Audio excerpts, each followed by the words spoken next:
Eu quero fazer uso da palavra de Deus, a gente vai orar, a gente vai interceder e você vai receber muito de Deus, que é a palavra do Senhor, que se encontra no Evangelho de João, no capítulo 4. É um texto que fala da mulher samaritana, você conhece, mas eu quero fazer uso de alguns versículos, para que a gente possa trabalhar nessa noite no direcionamento daquilo que Deus quer para nós. Quando se fala de cuidado da família, quando se fala de jornada de oração pela família, nada mais propício de entender daquilo que a gente passa na nossa casa, da nossa realidade. Não tem como fantasiar as coisas. Nós temos que ser sinceros diante do nosso Deus. Temos que ser verdadeiros diante de Deus. Aqui está bom, aqui não está. O nosso Deus é aquele que vai de encontro naquilo que os nossos lábios falam.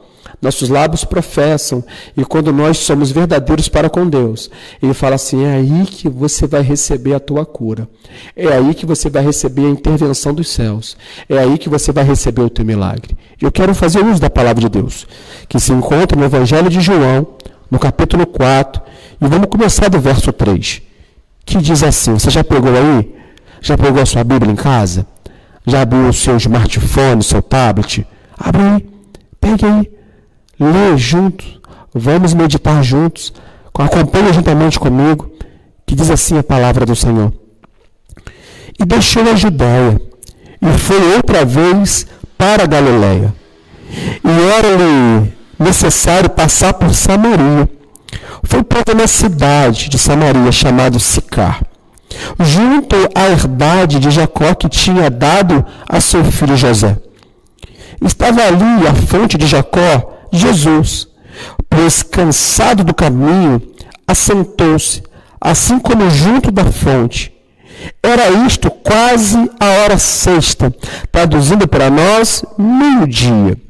Veio uma mulher de Samaria tirar água, e disse-lhe Jesus, dá-me de beber, porque os seus discípulos tinham ido à cidade comprar comida. E disse-lhe, pois, a mulher samaritana, como sendo tu, judeu, me pedes de beber a mim, que sou mulher samaritana? Porque os judeus não se comunicam com os samaritanos. Os judeus não dialogam, não conversam com os samaritanos. Jesus respondeu e disse-lhe, se tu conheceras o dom de Deus, e quem é que te pedes, dá-me de beber, tu lhe dirias, e ele te daria água viva.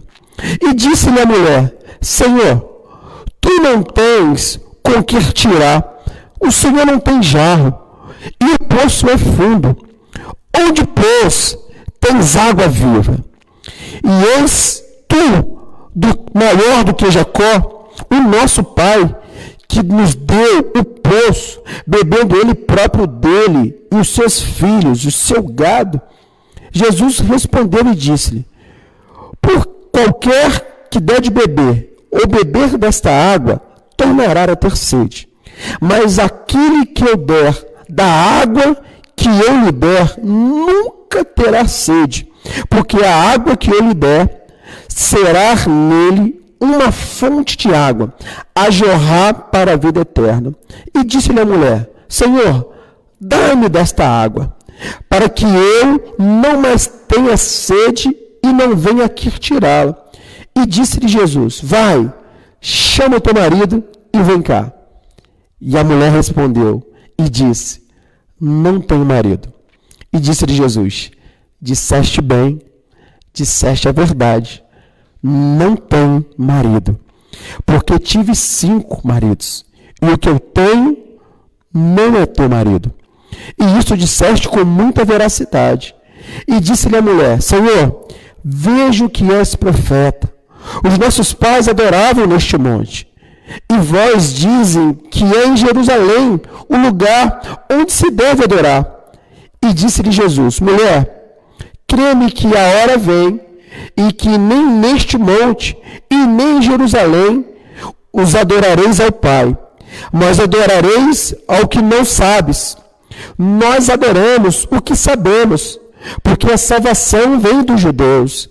Mas ora vem, e agora é, em que os verdadeiros adoradores adorarão ao Pai em espírito e em verdade. Porque o Pai procura os tais que assim o adorem. Deus é Espírito, e importa que os que o adorem em Espírito e verdade. A mulher disse-lhe: eu sei que o Messias, o que é chamado Cristo, vem, e quando ele vier, nos anunciará tudo. E Jesus não se conteve. Jesus ele disse: eu sou o que fala contigo. E nisto vieram os seus discípulos e maravilharam-se, e disse-lhe que estivesse falando com uma mulher. Todavia nenhum lhe diziam nada e nem perguntaram nada, porque falas com aquela mulher. Deixou, pois, a mulher o seu cântaro e foi à cidade e disse àqueles homens. Essa é a palavra. Essa é a palavra que eu quero partilhar nessa noite. Uma palavra de fé, uma palavra de esperança, uma palavra que une o preceito dos céus, uma palavra que me une àquilo que Jesus ele busca. Esse texto que nós acabamos de ler, ele fala sobre algo que você já leu muito, já meditou muito, mas ele começa a trazer sobre a paciência de Jesus que eu não tenho e você não tem. Uma paciência essa que, se fosse ao meu ver, ao meu tempo, na primeira pergunta que era lançada, eu já tinha deixado a mulher falar sozinha. De repente você faz a mesma coisa. Jesus chega para aquela mulher e fala com ela assim: mulher, me dá de beber, me dá água para beber. O texto vai dizer que Jesus estava cansado. E ele faz uma pergunta simples, ele pede uma coisa que a mulher tinha. Ela tinha um canto, ela tinha um poço, ela tinha cordas, ela tinha algo para poder pegar a água para beber. Jesus não tinha, mas Jesus tinha aquela mulher ali. Jesus ele não tinha água, mas aquela mulher tinha coisas, utensílios que poderiam trazer água. Imagina o Rei dos Reis, o Senhor dos Senhores, parar com aquela mulher e pedir água para ela. Aquela mulher veio com uma desculpa. Ela falou para Jesus: Jesus, eu não vou te dar água, porque os samaritanos, eles não conversam com os judeus. Os judeus também não têm diálogo com os samaritanos. E o Senhor bem sabe que eu sou samaritana, porque as mulheres samaritanas têm traços. As mulheres judias também têm seus traços. E você sabe que eu não sou da mesma linhagem do que o Senhor é. E Jesus fala assim: olha, se você soubesse que aquele que te pede água, você tinha dado, porque eu tenho para te dar uma água viva. Que coisa maravilhosa. Aquela mulher para conversar com Jesus, e não era comum as mulheres conversarem com o homem, e aquela mulher gosta do assunto, gosta da prosa, gosta da resenha, e começa a dar corda para Jesus. Que bom dar corda para Jesus. Você gosta de dar corda para Jesus? Quando Jesus começa a falar, você gosta de dar corda para ele, ou gosta de interromper? Você gosta de dar trela para Jesus, ou gosta de interromper na hora que as coisas estão acontecendo? Porque do ser humano acontece isso. A gente começa a falar, começa a pedir, começa a agradecer, mas na hora que vem o momento de Jesus falar com a gente não tem paciência. A gente sai do lugar secreto, a gente sai do ambiente sagrado, a gente está até orando, lendo a palavra, mas a gente pensa assim: já li, já meditei, já falei, mas no momento que Deus quer falar contigo, quer continuar falando, você sai, você abandona. E aquela mulher, ela faz o contrário. Ela dá trela, ela municia o diálogo, ela municia a conversa, ela dá vazão. E ela começa a falar com Jesus, e Jesus começa a falar com ela. E ela fala assim: olha, você tem essa água aí? Mas como é que você vai pegar essa água se você não tem jarro? Como é que você tem água se você não tem jarro nenhum? E ela começa a dialogar, começa a entrar em áreas que Jesus queria entrar com ela. Ela começa a entrar em lugares, Jesus vai falando, e o texto vai desenhando essa trajetória de Jesus conversando com a mulher, fazendo ela baixar a guarda, e ela trazendo então uma confiança, criando um relacionamento, um diálogo, até no ponto de Jesus chegar para ela e falar assim: olha, chama o teu marido. Eu vou te dar uma água que vai jorrar do teu interior, mas chama o teu marido. E ela age com muita sinceridade e fala assim: olha, eu não tenho marido. Ela é confrontada na sua debilidade, na sua dor, no seu defeito, no seu demérito, no seu pecado, mas ela não esconde, ela fala: eu não tenho marido. Jesus começa a dizer, é assim que tiveste, mas o que tem não é teu.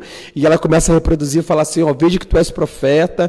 E começa a trazer coisas reveladoras. Ela começa a trazer assuntos religiosos, teológicos. E começa a dizer, olha, neste lugar que é para adorar. As pessoas falam que é aqui que tem que adorar. Em Gerazi, e os judeus falam que é Jerusalém. E Jesus começa a falar assim, olha, é necessário que aqueles que o adorem em espírito e verdade. É necessário que o ambiente, ele pode ser o mais diversificado possível. O que não pode faltar é você se inclinar o joelho, inclinar o teu coração e buscar o Senhor em espírito e verdade. Aí eu quero trazer uma história para ti. Porque hoje cedo eu estava lendo um texto, uma matéria, que falava sobre um jovem que tinha tudo. Ele tinha 12 anos, esse juvenil, ele tinha um pai, ele tinha uma mãe, ele tinha suas 2 irmãs que eram mais novas que ele, uma com 5, outra com 6 anos, e nada faltava no seu lar. E ele relata que na Copa do Mundo, onde todo mundo se alegra, onde todo mundo torcem, né? Muita coisa acontece, aquele moço, ele vê chegar em casa do trabalho, seu pai que é empresário e a sua mãe que faz muitas coisas maravilhosas, discutirem e terminar o seu relacionamento por causa de uma infidelidade conjugal. E o pai chega para aquelas crianças e fala assim, olha, vocês têm que escolher com quem vocês querem ficar. Vocês querem ficar com o pai ou vocês querem ficar com a mãe? As meninas, por serem novas, de 5 e 6 anos, optam em ficarem com o pai. O menino com 12, ele opta e fala, eu quero ficar com os 2, mas o pedido dele foi negado. E ele então opta de ficar com a mãe. O pai sai de casa com as meninas, e ali eu vejo um lar interrompido. Interrompido por causa de uma noite de prazer, interrompido por falta de uma maturidade, interrompido por atos impensáveis, interrompido por consequência que nós geramos, interrompido e provocando tantas sequelas na vida de outras pessoas. Essas crianças vão morar com o pai, o outro permanece com a mãe. E no decorrer de 2 meses, esse menino, essa mulher, ela arruma um novo relacionamento e ele vê o padrasto dele bater na mãe, espancar a mãe. E ele não sabe o que fazer, mas fica com muita raiva, muita ira. Até que num dado momento, nesse curto espaço de tempo, a mãe engravida. E ele vê o seu padrasto esmurrar a mãe, socar a barriga, dar murro. E ele volta a morar com o pai. E ele fica um tempo. E a cabeça daquele moço já traumatizada. O pai que outrora era um empresário da sua empresa entra em falência. Ele sai do estado da capital, vai para o interior. E chegando no interior, ele é abrigado por uma igreja. Ele mora de zelador numa igreja. O pastor o ajuda, a família pastoral o ajuda. Aquelas crianças se inserem novamente no contexto religioso. Elas começam novamente a se acender, se alegrar. Elas arrumam um novo meio de relacionamento. Elas começam a se inserir no contexto da igreja, participam do louvor, participam do teatro, elas começam a caminhar, elas começam a se inserir no colégio e elas começam a viver uma fé viva novamente. Mas aquelas meninas sentem falta da mãe, elas sentem falta do aprisco da família e elas voltam a morar com a mãe, elas pedem para morar com a mãe. O pai fica triste no coração de não querer ver as meninas irem sozinha, ele vai de companhia e dá um prazo para o menino, olha, eu quero que você também venha com a gente, você não pode ficar aqui sozinho. E o menino reluta e ele vai depois, estar junto. Só que o menino ele não se adapta na cidade novamente. E ele começa a dar cabeçadas, ele começa a conhecer o mundo, um mundo de maneira muito romântica. E ele começa então a se contaminar, conhecer a bebida, conhecer as drogas e ter relacionamentos, esses relacionamentos que ele tem é completamente promíscuo. Então ele conhece homens, conhece mulheres e começa a distanciar da presença do Senhor. Mas chega num dado momento que de tanta coisa que ele presencia e vive, há uma luz no fim do túnel. E um homem começa a ministrar para aquele moço, olha, o meu Deus te ama. De tudo que você passou, o meu Deus ainda tem um plano contigo. De tudo que você viveu, Deus ainda acredita em você. Olha, a interrupção que aconteceu lá atrás, Deus ele transforma a maldição em bênção. aquele menino volta para a presença. Aquele menino se acende de novo. Aquele menino começa a dar testemunho e começa a falar do amor de Deus. Aquele menino que era uma ovelha perdida, uma carta fora do baralho, aquele menino que era como uma nota amassada, sem valor, uma nota rasgada, aquele menino volta para a presença de Deus, porque o nosso Deus, ele tem paciência para com a vida do pecador. E agora eu quero trabalhar nessa noite alguns pontos. E você vai poder botar embaixo o seu pedido de oração. E o primeiro ponto que eu quero trabalhar é a respeito de uma mulher samaritana cheia de vergonha. Uma mulher samaritana cheia de vergonha. Lá no Evangelho de João, capítulo 4, verso 9, vai dizer assim: E disse-lhe, pois, a mulher samaritana: Como sendo tu judeu, me pedes para beber a mim, que sou mulher samaritana? Porque os judeus não se comunicam com os samaritanos. Vergonha é um sentimento de ultraje, uma desonra, uma humilhação, uma afronta. E todos sabiam que aquela mulher, ela fugia dos padrões sociais. Aquela mulher, ninguém queria conversar com ela. Aquela mulher, ninguém queria estar perto dela. Ninguém queria ser visto do lado dela, porque todas as pessoas que eram vistas do lado dela eram tidas como pessoas que tinham algum relacionamento com ela. Relacionamento esse que poderia causar repúdio, disparate. Ninguém quer ser visto do lado de alguém que é um zero à esquerda. Ninguém quer ser visto do lado de alguém que pode denegrir a minha imagem. Aquela mulher não tinha reputação nenhuma. Aquela mulher samaritana era uma mulher envergonhada. E o horário ali onde ela se encontra, do lado da fonte do poço de Jacó, no horário da hora sexta, que quer dizer meio-dia, é um horário que ninguém estava mais, porque meio-dia as pessoas estão fazendo a sua refeição. As pessoas estão em família, dentro da sua casa, dentro da sua residência. Aquela mulher então sai da sua casa, da sua residência, e vai estar no poço para ninguém ver o que ela estava fazendo. Estava trazendo um momento de vergonha. Jesus, ele então manda os seus discípulos irem para o comércio comprar alguma coisa que estava com fome. Manda os 12 saírem para estar com aquela mulher. E quando Jesus estava com aquela mulher, eu vou ver que aquela mulher samaritana, ela fazia parte de um povo mestiço, odiado.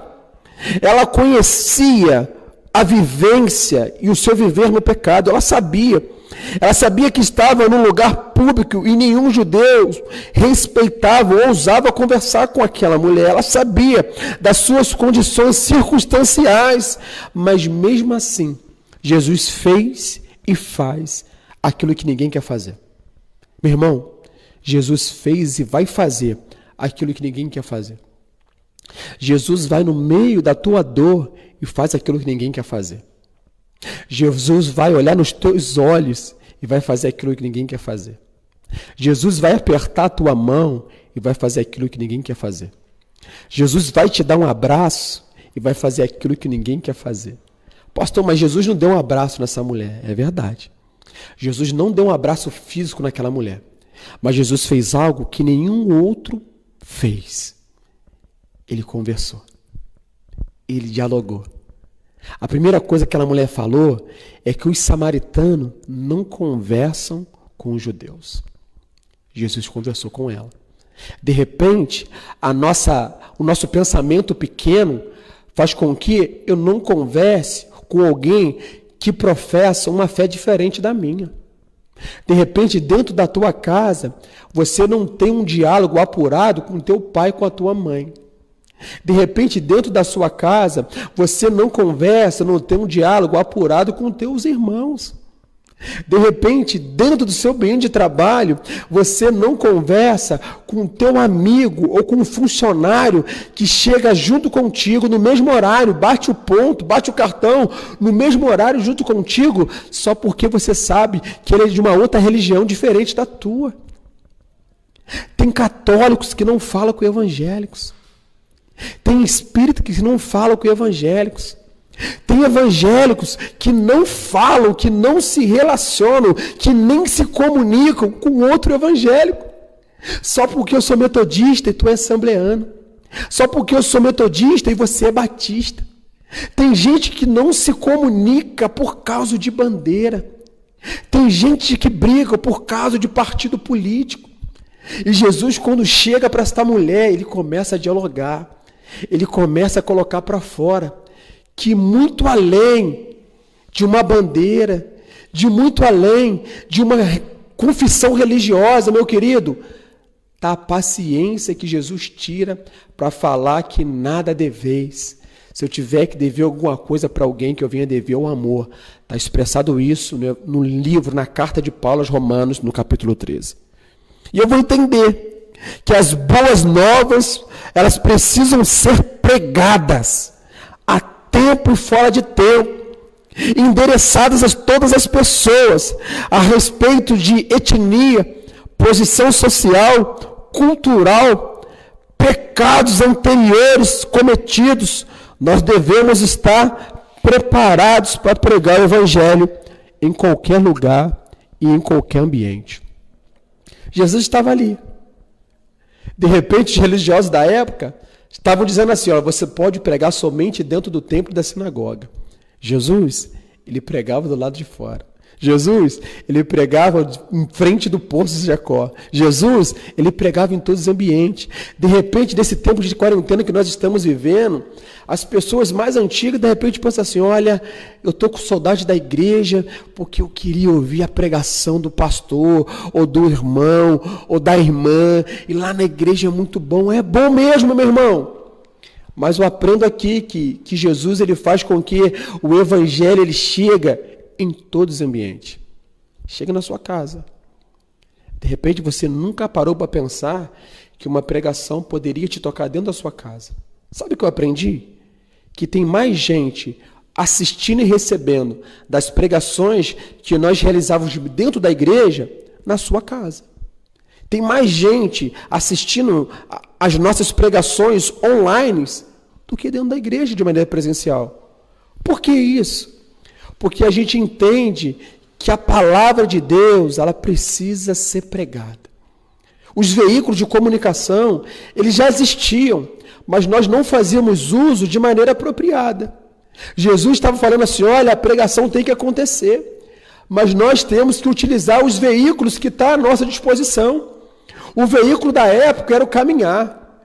Eu tenho que caminhar muitos quilômetros para pregar o evangelho. Eu tenho que caminhar muitos quilômetros para falar do evangelho. Hoje, nós temos as redes sociais que nos assistem, nos auxiliam para pregar o evangelho e ele chegar na tua casa. Você que mora em Macaé, você que mora em Itaperuna, você que mora em Rio das Ostras, que mora na região de Lado, você que mora em São Paulo, você que mora em muitos lugares, muitos estados, está nos ouvindo, está nos assistindo. Pastor, eu não consigo estar em Itaperuna. Você consegue nos assistir, consegue nos ouvir. E consegue receber de Deus, um Deus que chega para essa mulher samaritana, cheia de vergonha. É o mesmo Deus que chega para mim, que chega para ti, cheio de vergonha, e deseja conversar contigo. Deus deseja conversar contigo. Ele não olha o teu pecado, ele olha o teu coração. Ele não olha aquilo que você cometeu ou está cometendo, ele olha o teu coração, que tem preenchido vazios com coisas supérfluas e que não tem trago resultado nenhum. Ele olha para um coração de uma mulher que está sedenta e faminta pela verdade e não encontrava em lugar nenhum. Ele olha para uma mulher com vergonha está e dizendo, eu sou um Deus que te tira a vergonha e te devolvo dupla honra. Está lá na Bíblia.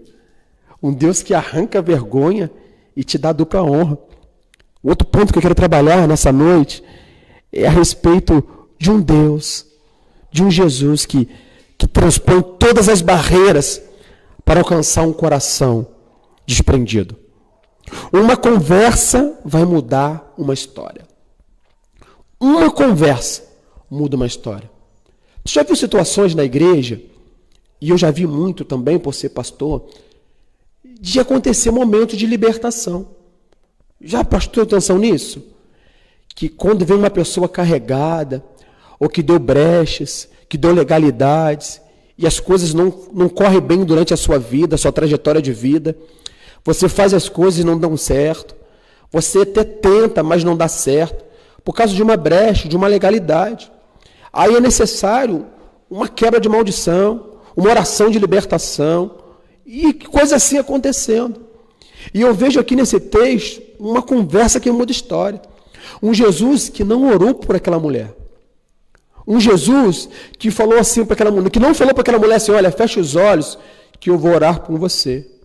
Um Jesus que não repreendeu aquela mulher no quesito de libertação. Ele utiliza de outros meios, de outras atribuições. Ele utiliza do diálogo.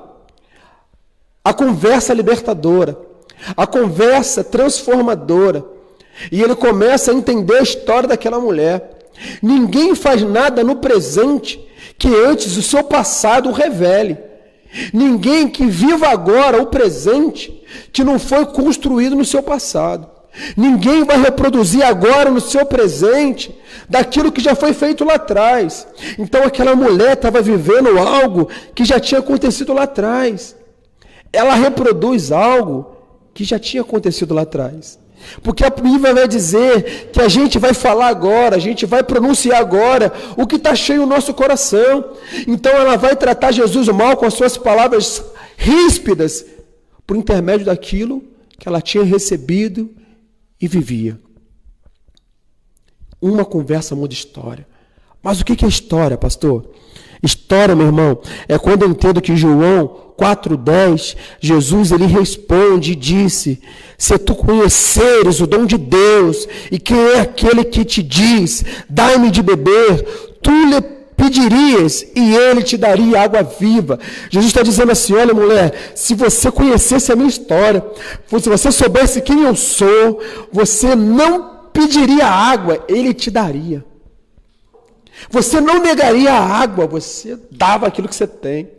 Se você conhecesse a minha história, história é o conjunto de conhecimentos relativos ao passado da humanidade, é a sua evolução, segundo o lugar, a época, o ponto de vista escolhido, eventos passados com referência de um povo, de um país, de um período, de um indivíduo específico. História, meu irmão, é aquilo que você absorve, deixado pelos seus pais. Isso é história. De repente, aquela mulher vive aquela história por intermédio de algo que ela herdou. Ela herdou. De repente, a mãe vivia assim, a avó vivia daquela forma, e ela herdou. Ela herdou. E vai reproduzindo algo, vai reproduzindo esse pecado em massa, ela vai reproduzindo essa série de desencanto. Aí eu vou entender que esta mulher samaritana, ela conversou com Jesus, coisa que nem muitos dos fariseus fizeram. Muitos dos escribas não fizeram. Eles queriam condenar Jesus, e no início do texto vai dizer que os fariseus e escribas estavam vendo que Jesus ele batizava mais do que João Batista. Mas quem batizava não era Jesus, eram discípulos. Eles estavam preocupados, ao invés de se agregarem, eles estavam preocupados com uma questão que estava dando certo. Aquela mulher, ela faz algo que muitos deles não fizeram. Ela conversa com Jesus, ela dialoga com Jesus. Ela atingiu algo que na minha pequena percepção não alcanço. Ela poderia ter ignorado com o silêncio, com o abandono e deixar o Senhor Jesus falando sozinho, mas ela fica e arruma desculpas e não cede o seu cântaro com água para saciar a sede do meu Senhor. Bem sei que o poço é fundo, e estudos vão dizer que o poço ele tinha 26 metros. Ela tinha o cântaro. Ela era detentora dessas coisas todas.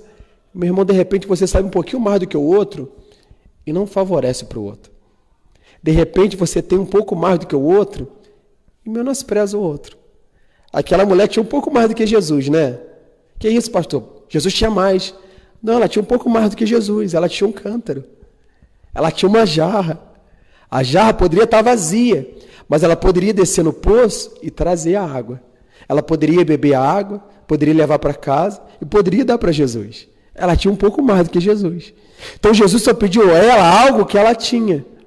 Jesus só vai pedir algo para você naquilo que você já tem. Cabe você oferecer, dar ou não.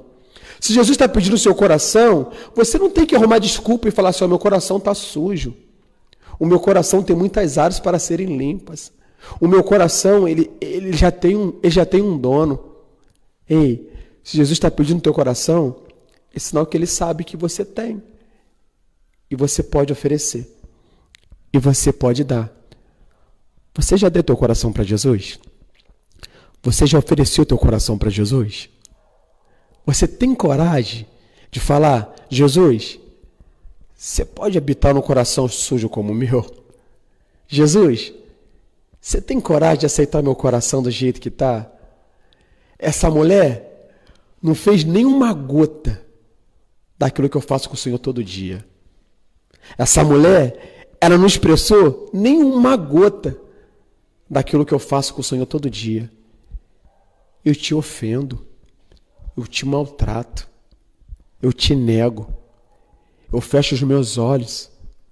Mas Jesus, você tem coragem de habitar no coração igual ao meu?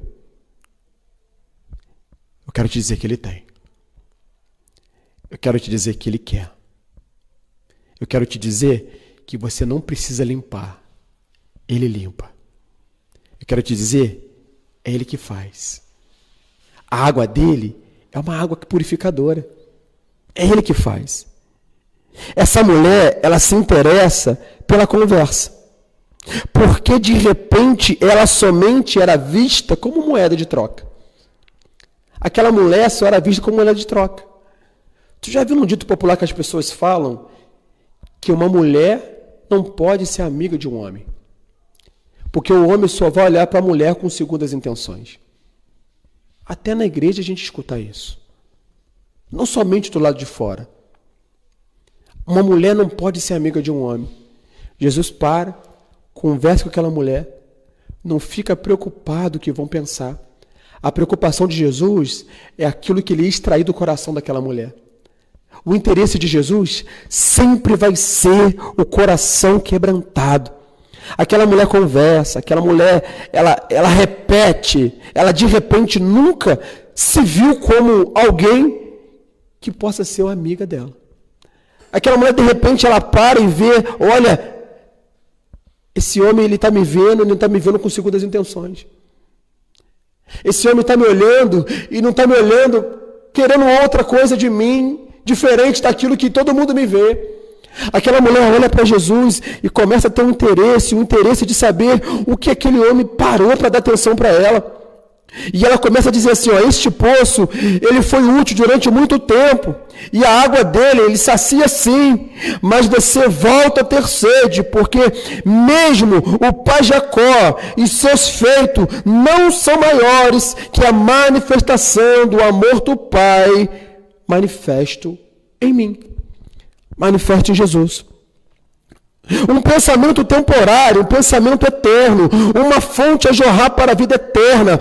Outros vão beber daquilo que você tem. Ei, mulher, a água que eu lhe der, você nunca mais vai ter sede, porque a água que eu vou te dar, outros vão beber da água que você tem.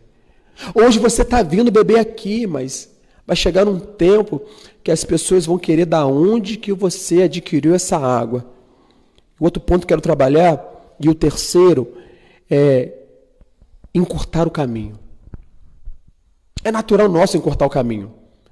Se você puder fazer uma faculdade que você realize em 1 ano e uma outra faculdade que você vai fazer em 4 anos, o mesmo curso, a mesma especificação, qual você faria?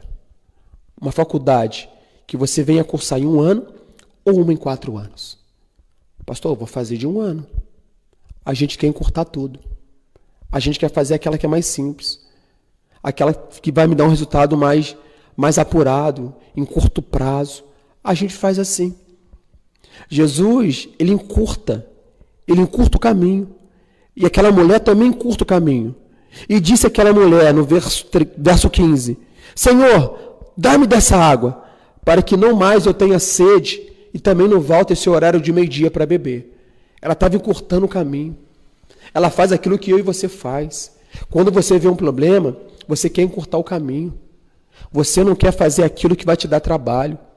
Quando você vê alguém que está com dificuldade de romper o alcoolismo, de romper o mundo das drogas, você quer encurtar o caminho. Como, pastor? Você quer fazer a coisa que é mais fácil. O que é mais fácil?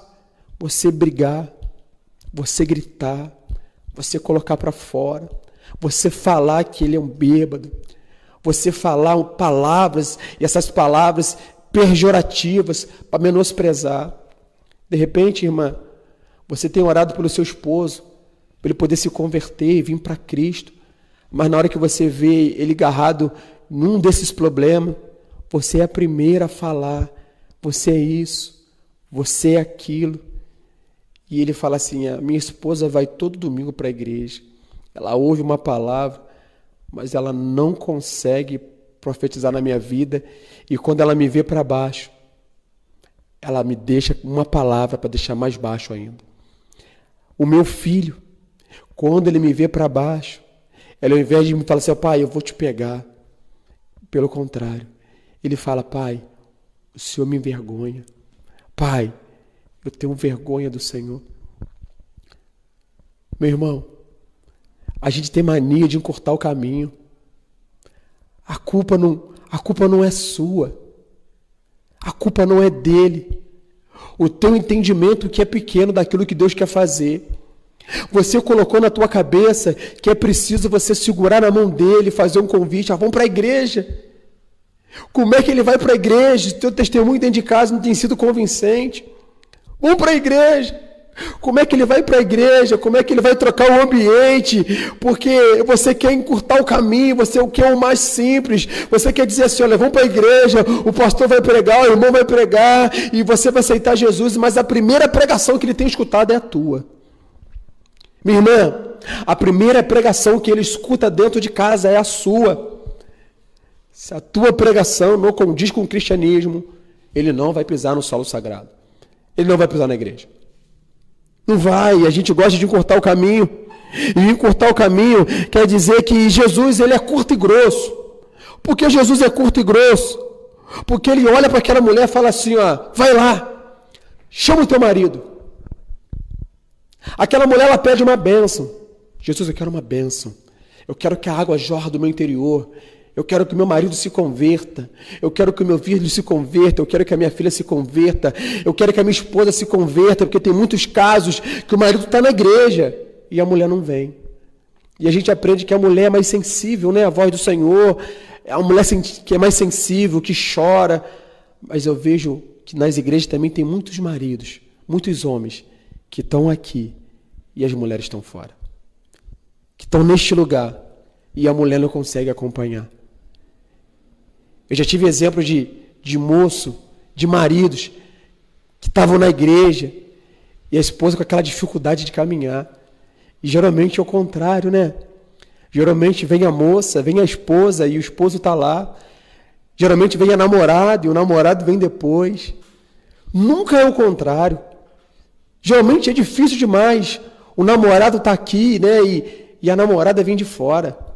Geralmente é as moças da igreja que vai procurar um namorado lá fora.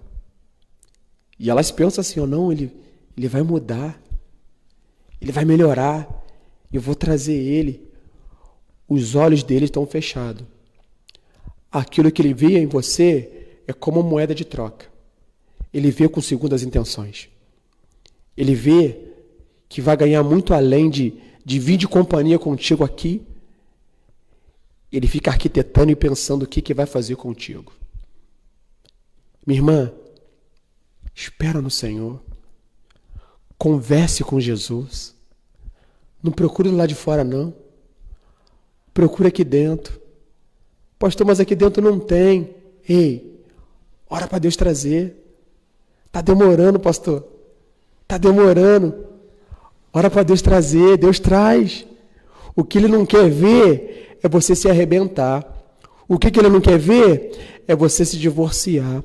O que Ele não quer ver é você estar em vários relacionamentos e aquele que você tem não é teu.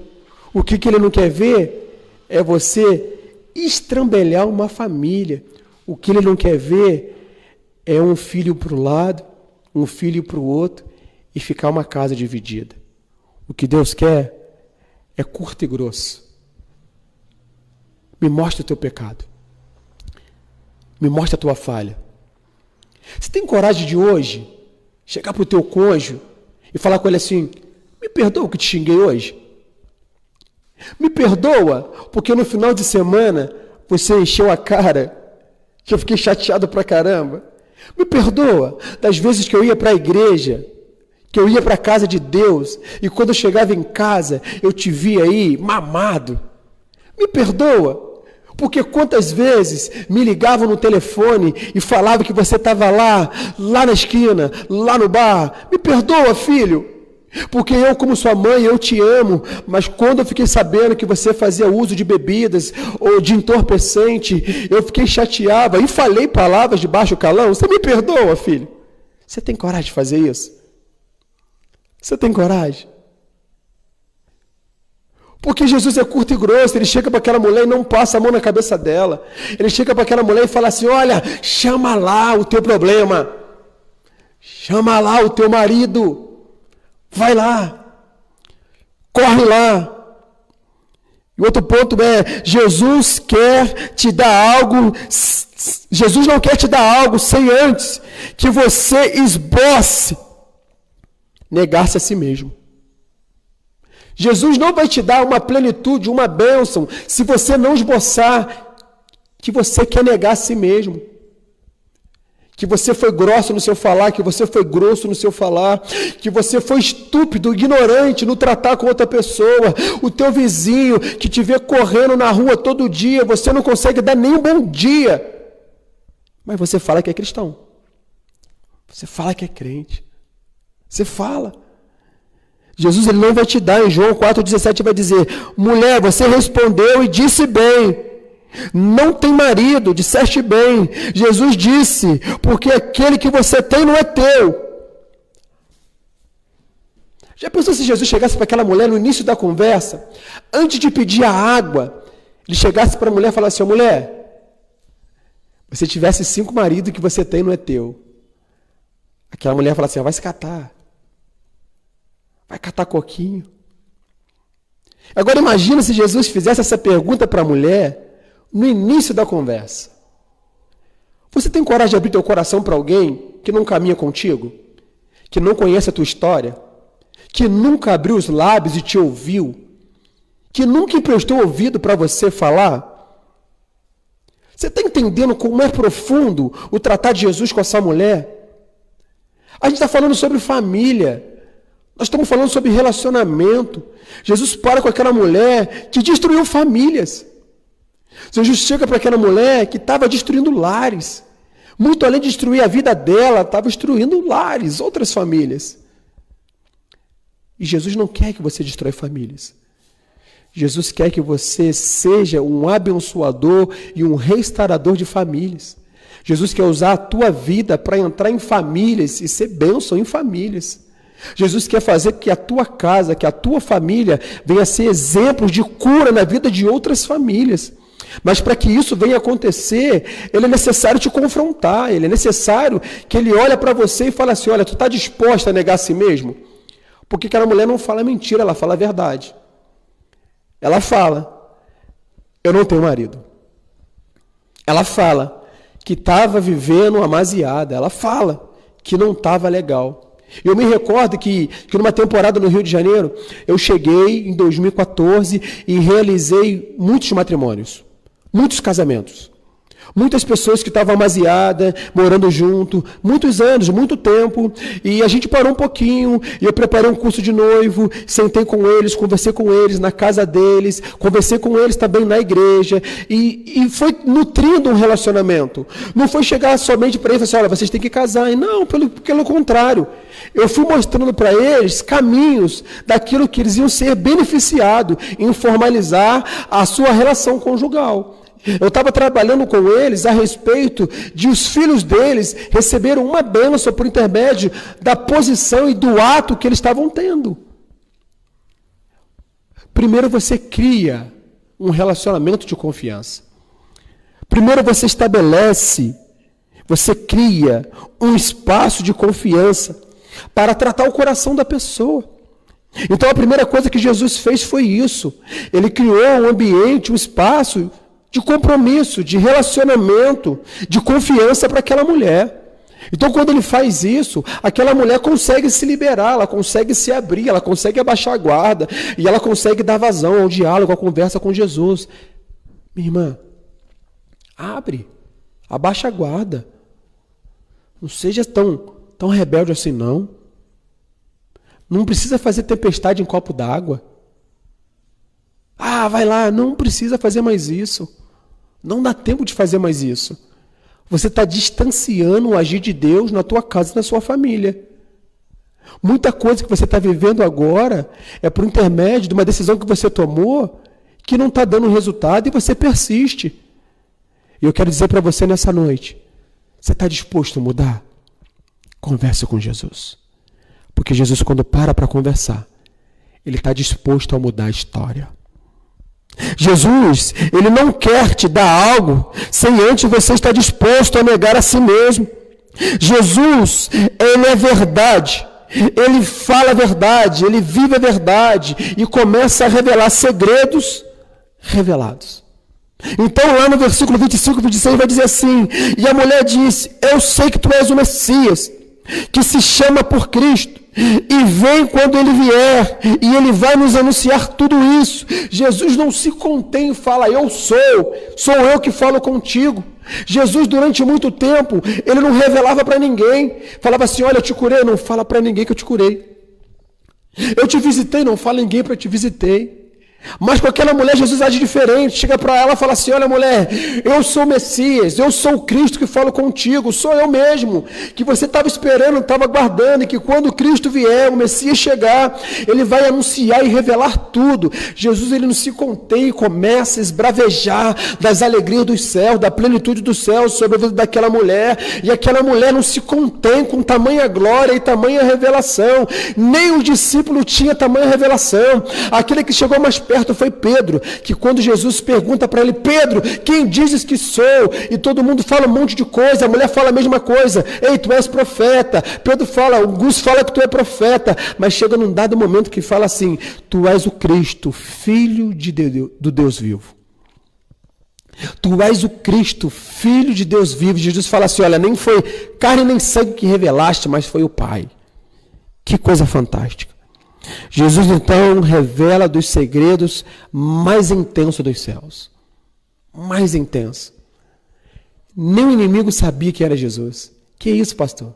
É verdade. Por que ele não sabia? Porque lá em João vai falar sobre a tentação de Jesus. O inimigo chega para Jesus e fala assim, se tu és o Filho de Deus, quando ele fala isso, porque ele não sabia que era Jesus. Se tu és o Filho de Deus, ele nem sabia que era Jesus. Mas para você, meu irmão, para você, minha irmã, Deus revela e fala, eu sou o que fala contigo. Eu sou o que fala contigo. Aí eu vejo uma palavra de cura em meio a uma ferida que foi exposta. Aquela mulher, ela apresenta uma ferida, relacionamentos interrompidos, uma vida de pecado, uma vida promíscua, uma vida que outrora ninguém queria estar perto dela, uma vida que outrora ela estava no anonimato. Mas agora eu vejo no capítulo 4 de João, verso 28, que diz assim, deixou, pois, a mulher o seu cântaro e foi à cidade e disse àqueles homens. Qual foi a ferida daquela mulher? Relacionamento com homens. Qual foi a cura daquela mulher? Deixar o cântaro dela na beirada do poço e anunciar para os homens que Jesus, ele estava ali, na terra dos samaritanos, onde ninguém queria passar. E ela foi lá, na ferida dela, que os homens causaram, ela recebe cura e vai falar para os homens, ei homens, o Messias, ele está lá no poço. O Messias está aqui.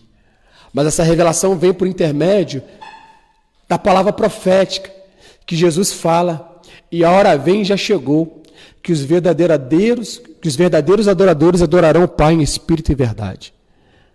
Ele lança uma palavra profética dizendo, olha mulher, Aonde o teu coração se abre, Deus encontra o adorador. Aonde há fé, Deus levanta o adorador. Aonde há esperança, Deus suscita um adorador. Porque é necessário que você adore em espírito, em verdade. Em outras palavras, traduzindo para nós, brasileirado, de carne e alma. Assim. Eu adorar falando, eu adorar vivendo. Eu adorar em casa, eu adorar fora da minha casa. Eu ser intenso na minha família, eu ser intenso na casa do Senhor. Eu ser intenso no meu trabalho, eu ser intenso fora do meu trabalho. Eu realizar com o meu patrão presente, eu realizar com o meu patrão ausente. Eu fazer, ei, olha para cá. Sabe a tua aliança? Sabe com quem você casou? Foi com esse moço, foi com essa moça. Mas a tua fidelidade, ela é construída na aliança com Deus. Então, todavia, que você olhar para a tua aliança, muito além de ver teu cônjuge, você vai olhar para Deus. Deus, eu casei com o Senhor. E o Senhor estava no altar quando eu fiz uma aliança com o Senhor. Por isso que a palavra de Deus vai dizer: amará o teu Deus de todo entendimento, de toda a tua força. Ele está dizendo assim: olha, tudo o que você faça, faça para Deus. Você casou? Você casou com Deus. Só que você tem um marido. Você tem uma esposa. É com ela, meu irmão. É com ela que você tem que retratar diante do Senhor. Por isso que Jesus vai dizer: as lutas familiares, as lutas travadas, elas acontecem dentro da casa. Do pai com filho, do filho com pai, da sogra, do sogro, do cunhado. Pastor, a minha luta é essa mesmo, pastor. É dentro de casa. Porque são essas pessoas que você nutre um relacionamento, que você nutre um sentimento.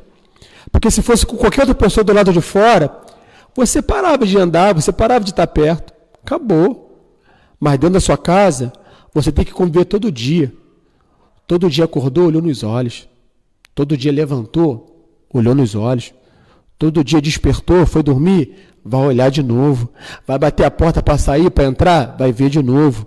Vai ver o pai, vai ver a mãe, vai ver o irmão, vai ver o sogro, vai ver a sogra, vai ver todo mundo. Então a minha luta, meu irmão, é constante dentro da minha casa, dizendo: Deus, me dá paciência. Essa paciência que Jesus teve para parar, conversar e começar a dialogar com a mulher que estava completamente desesperançada. Mas Jesus, quando olha para ela, fala assim: há uma chance, há um motivo de adoração. E aquela mulher, ela prova como uma vida transformada e vai dizer mais à frente que toda a sua cidade foi ter com Jesus uma palavra de esperança, uma palavra de vitória. Os discípulos chegaram, viram Jesus conversando com ela, não interromperam, mas Jesus falou assim: eu não estou com fome, não quero comer, porque está chegando, já está branco, e é o momento da gente a seara é grande, é o momento da gente agora arrancar, é o momento agora da gente fazer o que importa. E aquela mulher volta com a resposta daquilo que Jesus plantou no coração dela.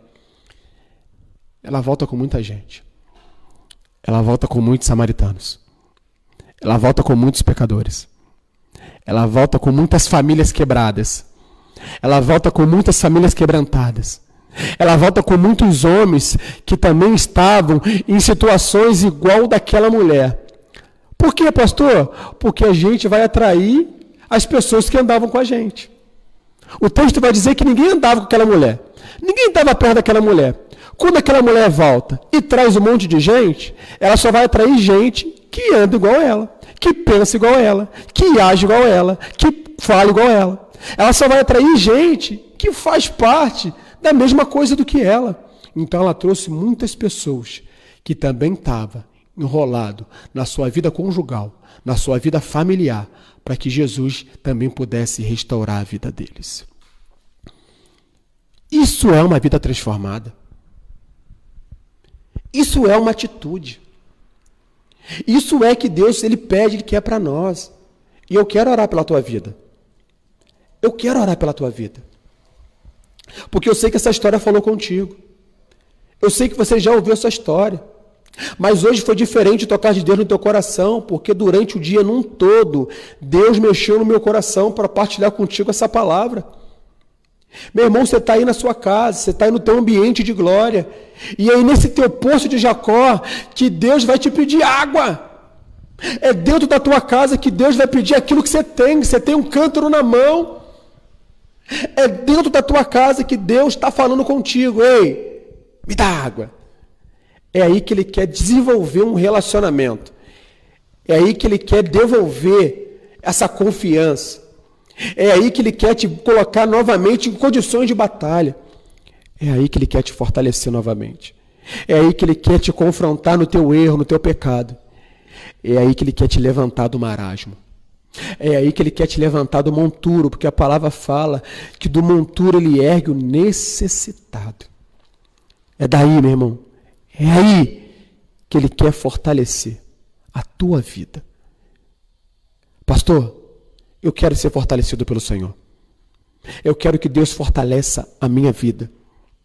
Eu estou disposto hoje, aqui onde eu estou, na minha casa, na casa dos meus amigos, no meu trabalho, é aí onde você está. Se você quer uma história transformada, uma vida transformada, um Jesus que entra no teu coração sujo e limpa com uma água que nunca mais você vai voltar a ter sede numa água que você volta todo dia. Porque o pecado faz isso. Faz você voltar ali todo dia. Uma vida de pecado faz isso. Você voltar ali todo dia. E eu estava lendo um texto de um dos pais da igreja que fala sobre o pecado é como uma barba de um homem. Todo dia cresce. Todo dia você tem que fazer. Todo dia você peca. Todo dia você tem que confessar. Pastor, eu quero Jesus para a minha vida. Eu não quero viver sem Jesus. Eu já caminhei muito tempo sem Jesus, já fui da igreja, me decepcionei na igreja, mas eu não quero mais estar fora. Eu quero voltar para Jesus. Eu quero caminhar para Jesus. Se você quer, no final desse vídeo, coloca assim, eu quero. Escreve lá, eu quero. Pastor, eu quero ter minha vida transformada. Eu quero que Deus mude a minha história. Se Jesus mudou a história dessa mulher samaritana, e a história dessa mulher pecadora, samaritana, entrou na palavra de Deus que é sagrada, santa, porque ela mudou a vida dela, eu também quero. Eu quero que Deus transforme a minha história e muda a minha vida. Pastor, eu não quero usar mais os meus lábios para proferir palavras que venham machucar o meu cônjuge, que venha machucar o meu filho. Pastor, eu ouvi essas palavras. Eu estou machucado. Eu estou impedido de caminhar. Mas eu quero uma mudança. Coloque embaixo dessa mensagem. Eu quero que nós vamos estar orando pela tua vida. Vai ter uma equipe te mandando uma mensagem, querendo saber de você. Você mora em Itaperuna? Manda uma mensagem para nós. Nós queremos te conhecer. Nós queremos te municiar, te nutrir, te pastorear, nós queremos cuidar de você. Eu moro em outra cidade, outro estado, não tem problema não. Nós queremos saber quem é você, porque nós queremos entender que o nosso Deus é um Deus de perto, um Deus de longe, e você vai ser alcançado, você vai ser transformado pela palavra de Jesus. E eu quero orar neste momento, eu quero abençoar a tua vida. Fecha seus olhos, coloca a mão.